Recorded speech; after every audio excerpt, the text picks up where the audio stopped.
be rewriting a bit of that, but I'll leave it for later. This question is for Peter Backus. My name is Joe, I'm from the Postgraduate Economics Society. First thing, I want to thank you for talking, because I know not many people wanted to debate with Steve Keen. And you are an incredibly reasonable, likeable guy, and that's fantastic. And we found that in the last... Take notes, Paul. In the last 6 months or 3 or 4 months working with you. I think it is important to push you, though, on the fact that the way economics and economics education comes across when you talk about it today is very, very different from certainly everyone in the committee's experience of economics education at Manchester. And we know there's someone from UCL here today and students around the country who feel similarly. And so I wanted to push you on that because I think that's really important. You say that we should come and speak to you if they're interested in these other theories, but why aren't they taught as well alongside? And we've seen the value just here today of having 2 different competing interpretations of economic phenomena and how important that is. And I'm sure everyone here, well, students here, have valued that. And again, with Paul and Steve talking, and I think that shows the benefits of having people like Steve in the departments who are going to question your assumptions. And so we want to push you on the fact that why, or I know you're not in charge, you can't change everything overnight, but why is methodology, why are assumptions, why is pluralism, why is critical thinking not included, why is economic phenomena not studied more closely, more in touch with the kind of with data in our economics courses. Thank you. Sorry for the long question.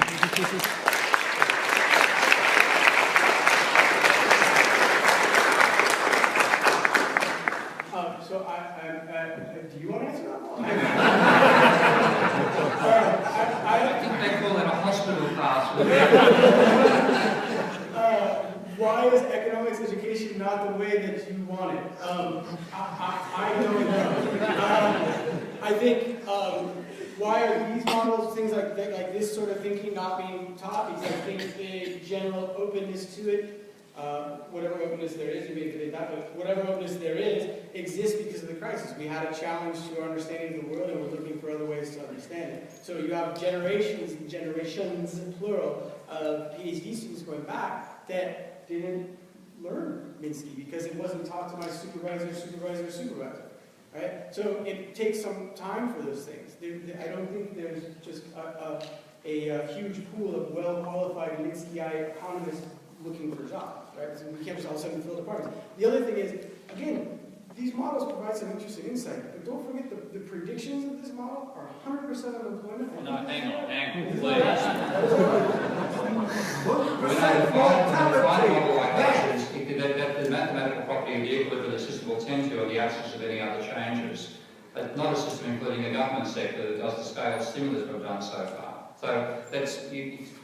Well, then put that in the model, and then we'll get you in the AER. I did, and that was in the second half of the model in 1995 to include the government sector that kept us away from it. And that's actually the particular, my colleague Matthias Rosselli at the Fields Institute is rewriting those papers and saying that what we want to do is not stabilise an unstable economy, but destabilise the stable equilibrium that's undesirable.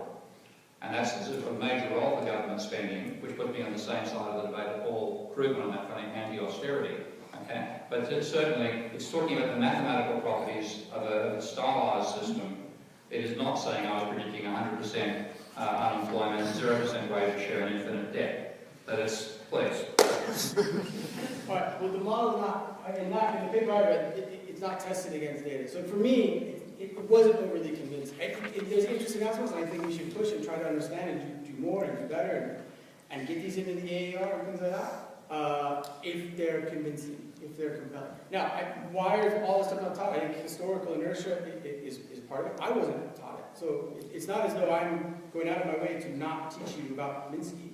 I read Debunking Economics. That's my exposure to Minsky. And I read that when I didn't understand about economics. Okay.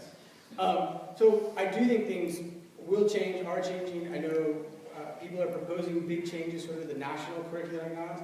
I can only speak for myself as a lecturer. I'm always trying to put real-world examples. I'm always trying to say, here's a problem, and here's some theory that might help explain it, and here's some empirical evidence with respect to the explanation. I think that's the kind of economics that I do. Other people don't do that kind of economics. So I think there is scope, obviously, for a bigger tent, a different shaped tent. I think that that takes time, and I'm really, really happy that you guys are pushing for stuff like that. You should push for that. Now, the outcome is probably not going to look like what you are pushing for, and it's probably not going to look like what I think it's going to look like. It's going to be something else, right? It's not going to be exactly what I want because you don't have all the answers any more than I have all the answers. So that curriculum will change and morph and merge and alter, and we'll get somewhere else. But there are people working it. Is it Wendy and Diane Coyle are working really hard? Let's do something different. We have to change it. So people are, and I'm on board. Do I want to start teaching all macro as Minsky model? No. I think the other models have some value and need to be learned. Saying that, I don't know anything about macro. So.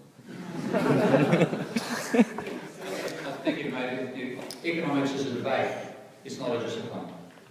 And the trouble is, it's been tried to turn into a discipline like engineering, where there's no argument with the second law of thermodynamics.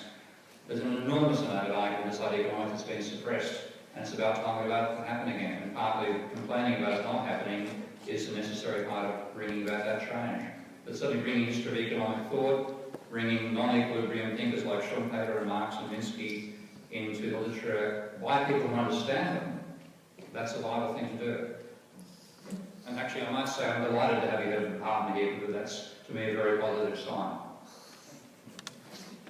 Well, thanks everyone.